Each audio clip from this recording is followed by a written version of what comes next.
intentionally sit on the ground. I'll intentionally like just not be concerned about how I look. Not necessarily, but again, that's a case by case. I also, now that I'm in my new role, I don't, depending on what I'm doing, I think that's more of a job organizational role question than it is a specific homelessness, not homelessness thing, personally. So, I just want to change it a little bit. Sure.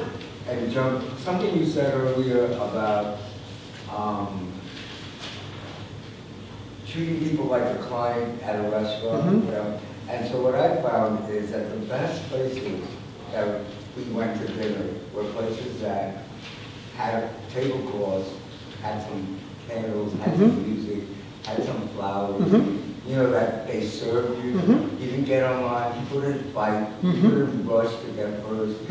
And as far as giving things away, there's a couple of places that do it different. One place, they have packages on the seats when you get there, and that, you know, have socks and whatever. Other places, when you're done, as you exit, you stop at the table and you do, you know.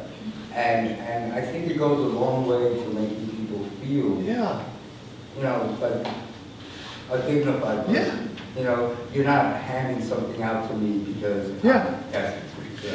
And they had a nice meal and good conversation. You know, the waitresses and waiters interact with the people. And it's a totally different vibe from going into a place that you're on a line and someone's slopping some food on a plate and saying next. Absolutely. And that's what you get, one scoop next. Yes. So one of the things that I want to that point, what we've discovered is that we do not do an outreach without playing jazz music on our outreach. And some of you guys have seen our outreach at the Bowery and other places. We always try to play music, and here's the reason why. We are a Christian. This is a question I get a lot from Christians. Again, picking on Christians a little bit. A lot of Christians will ask me, well, why don't you play worship music? You're a Christian organization. You should play worship music. What is this? What is this jazz stuff that you're playing? What is this? You know. And my response is, again, not to put too fine a point on it, but I'm like, have you ever been in like a Starbucks and the music stops? Yeah. The only difference between a Starbucks where it's like a cool third hip place besides the expensive drink and a cafeteria is basically the music. I've had this happen several times where like the stereo breaks or pauses or something, and all of a sudden you become painfully aware of all the cacophony around you. The noise of people's conversations, the businessman on his phone is, you know, like the sound of keyboard just furiously typed. Like all of a sudden you're in like a 5th grade cafeteria with nice coffee, basically. Well, depending on depending on who you are and what your preferences are.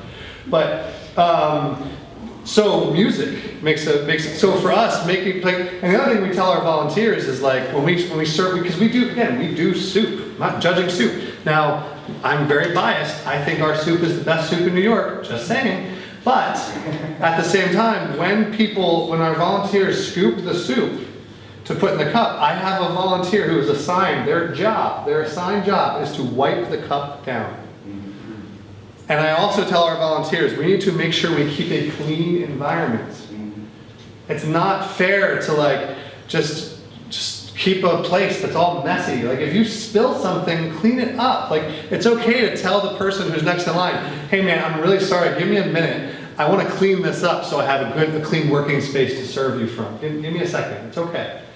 Yeah, the line's gonna back up a little bit for a few minutes, but I gotta clean this up because I want to be working in a clean space because I believe that, like again, those kinds of decisions. Tablecloths, another thing, I would love to get to a point, I mean, we've talked about this at our team meetings, to have like those disposable tablecloths on all our tables, because again, just little things make a big difference. I mean, it's just like little things will create an environment, will create a culture. Down in the West Village, I went to one soup kitchen, and they actually have, it's called Dinner and Cabaret. And they actually have actors and actresses from off-Broadway that come to that's awesome. And you have dinner. That's awesome. And it's such a different experience, you know? And you just see smiles every day. And people are singing. Yeah, I guarantee you there aren't very many fights at that place. No. I'm serious. I mean, there's not gonna be very many fights. Again, don't get me wrong, there might be a couple.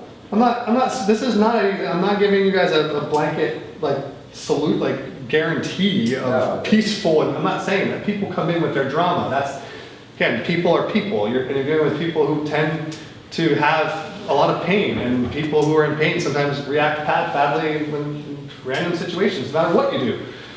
You can do everything as well as you can do it, and some people still will want to get up in your face.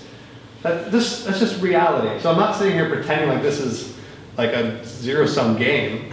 At the same time, the alternative is also true. If you have an environment that's crazy and hectic and stressful, you're gonna have